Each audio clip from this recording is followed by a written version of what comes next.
Bom, pessoal, nessa aula de hoje, como eu havia falado no vídeo anterior, a gente vai começar então a modelagem dos conversores CCCC previamente estudados, né? O primeiro que a gente começa estudando é o conversor Buck, ou regulador CCCC, abaixador de tensão. A topologia do conversor CCCC Buck é essa daqui que a gente tem, né? Um transistor, um diodo, uma indutância e uma capacitância de filtro alimentando uma carga que, por exemplo, pode ser uma carga resistiva para começar, né? A gente tem então uma tensão de entrada Vs, temos uma tensão na carga VA, né?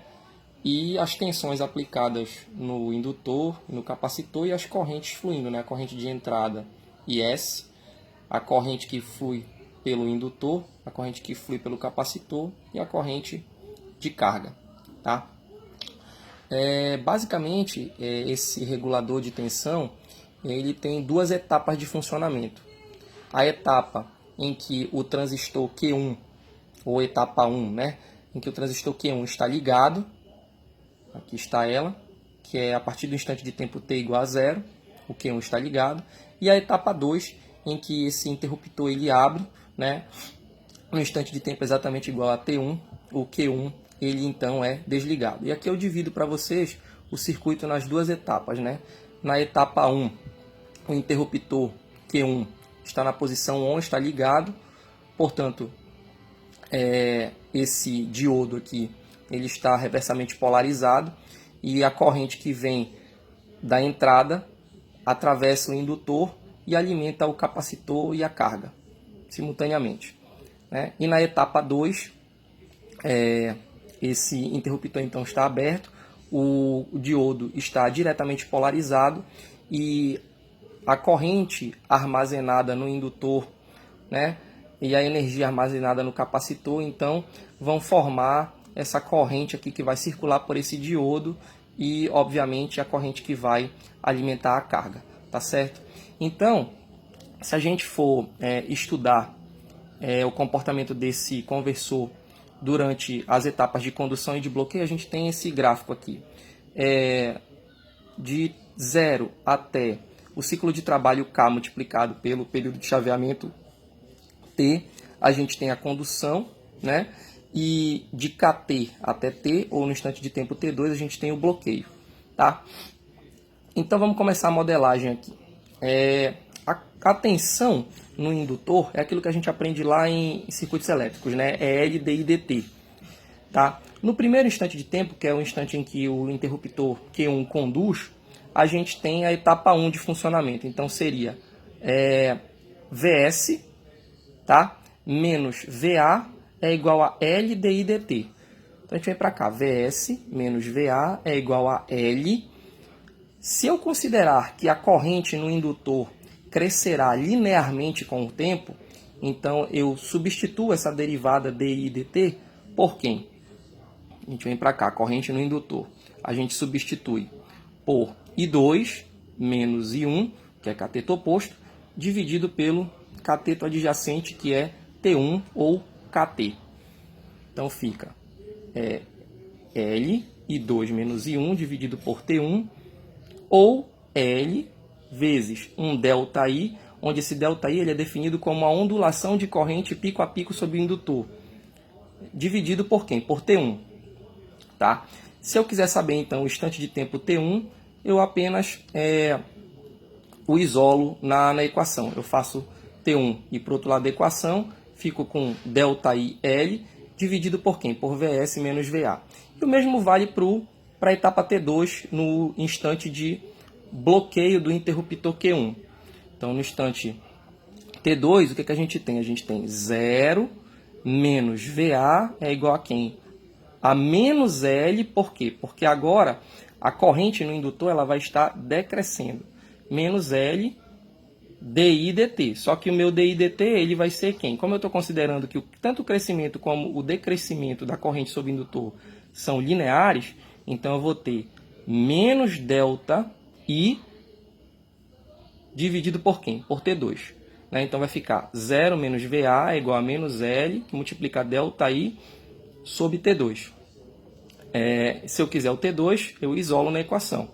Mando o T2 para lá, vai ficar T2 ΔIL dividido por VA. Bom, de posse dessas informações, fica bem fácil de calcular a tensão de saída, né, ou a tensão sobre a minha carga.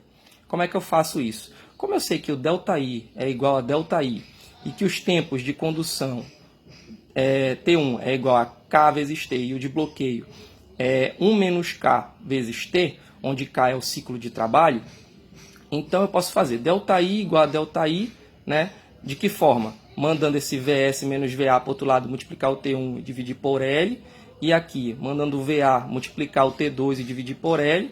Corto L com L. Substituo o T1 igual a KT e o T2 igual a 1 menos K por T. E aqui eu faço as continhas, né? Posso cortar T com T. Vou ficar com VS vezes K menos VA vezes K é igual a quem? A VA que multiplica 1 menos K. Né? E aí eu vou ter que o meu VA, que é a tensão de saída, ela é igual a K vezes VS.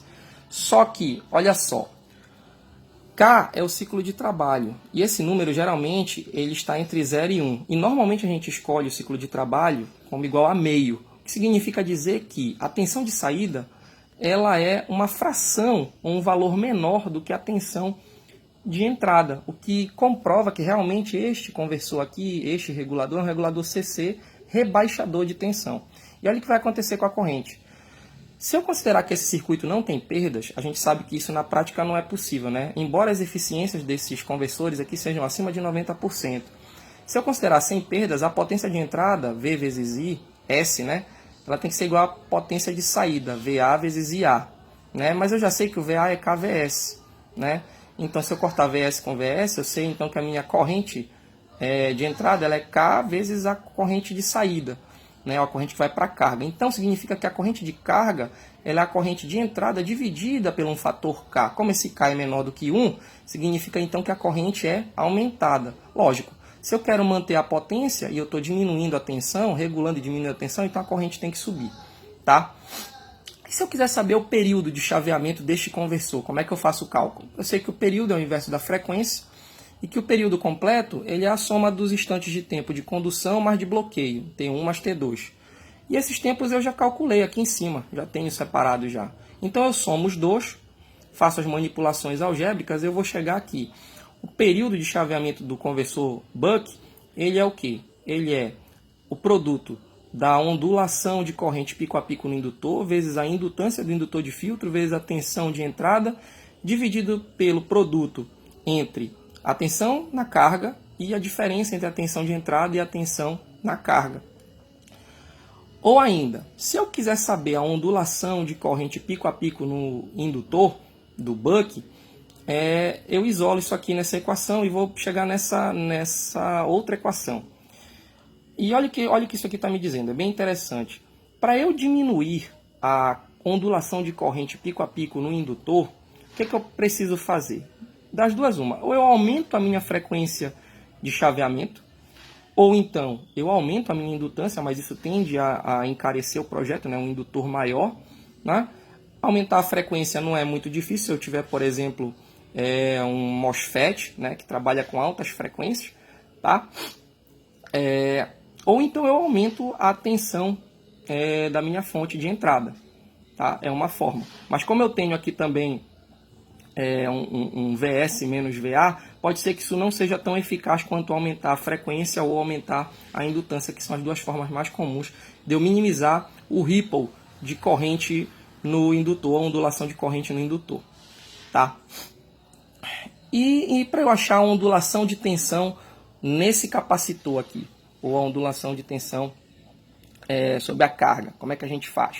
A gente usa então a lei de Kirchhoff das correntes neste nó bem aqui, neste nozinho aqui.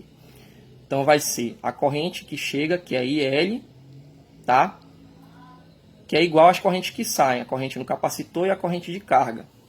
Mas, se eu considerar que a ondulação de corrente na carga ela é praticamente desprezível, né? Sendo que a gente vai ter uma corrente regulada, uma tensão regulada, então, se eu aplicar o delta aqui, a variação em todas essas correntes, eu vou chegar à conclusão de que delta IL é igual a delta IC mais delta I0. Mas eu já disse que o delta I0 é zero. Então, ΔL é exatamente igual a ΔC. E, se eu considerar a corrente que flui no capacitor, a corrente média que flui no capacitor durante meio período, o que seria esse meio período? Seria a metade do período de condução, mas metade do período de bloqueio. Esse valor ele é exatamente 1/4 do valor da ondulação de corrente pico a pico no indutor. Tá? E a gente sabe também que a tensão no capacitor ela é o quê? É 1/C integral da corrente no capacitor mais uma tensão inicial. Né? Então, olha só. Se eu pegar esse VC e subtrair do VC de T0, eu tenho quem? Eu tenho um ΔVC, que é justamente a ondulação que eu estou buscando. Isso vai ser igual a quem? A 1/C, a integral no instante t igual a 0, que é 0, até o instante que eu estou integrando, que é quem? Meio período, T/2, do valor da corrente média no capacitor, que é quem? ΔI/4 d tal. Se eu fizer essa integral aqui, esse ΔI pular fora da integral, vai ficar ΔI/4C. A integral de d tal é quem? É tal. Variando de 0 a T/2 vai dar o quê? T/2 multiplicado pelo ΔI/4C vai dar ΔIT/8C. Ou, substituindo o período pela frequência, que é o seu inverso, né, vai ficar ΔVC é igual a ΔI/8FC. Aí olha que interessante. Se eu pegar esse ΔI e jogar ele aqui dentro, ó, aqui dentro, substituir ele aqui dentro, eu vou chegar nessa outra expressão, que é a ondulação de tensão no capacitor em função de quem? Da indutância, da capacitância de filtro e da frequência de chaveamento. Perceba que se eu quiser minimizar o ripple na tensão do capacitor, o que eu faço? Eu aumento a frequência de chaveamento, ou então eu aumento a capacitância de filtro, ou então eu aumento a indutância de filtro. Tá certo? E aqui, pessoal, a gente tem alguns comportamentos durante os períodos de condução e de bloqueio. Como eu falei para vocês, a corrente no indutor ela cresce e decresce linearmente, e essa ondulação pico a pico aqui a gente chama de ΔI, que é a ondulação de corrente em cima do indutor. Aqui a gente tem o crescimento também linear da corrente de entrada, tá certo? Aqui a gente tem a corrente no capacitor, também com uma característica linear, tá certo? Uma característica linear. E aqui a gente tem o gráfico da tensão sobre o capacitor, que é ou da tensão de saída, V0, né? Lá em cima, V0, tá? Que tem um valor contínuo, que seria esse VA aqui, com um pequeno ripple associado, tá? Onde esse ripple ele tem uma ondulação de tensão de pico a pico de ΔVC. Normalmente esses valores padronizados nas normas brasileiras ficam em 1% para ondulação de tensão, é admissível até 1% de ondulação de tensão, e para corrente até 10%. E aqui a corrente sobre a carga também contínua, tá? Então, basicamente era essa a modelagem do conversor Buck.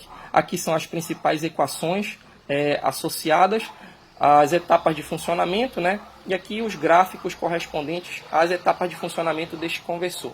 Esse é o primeiro que a gente vai estudar.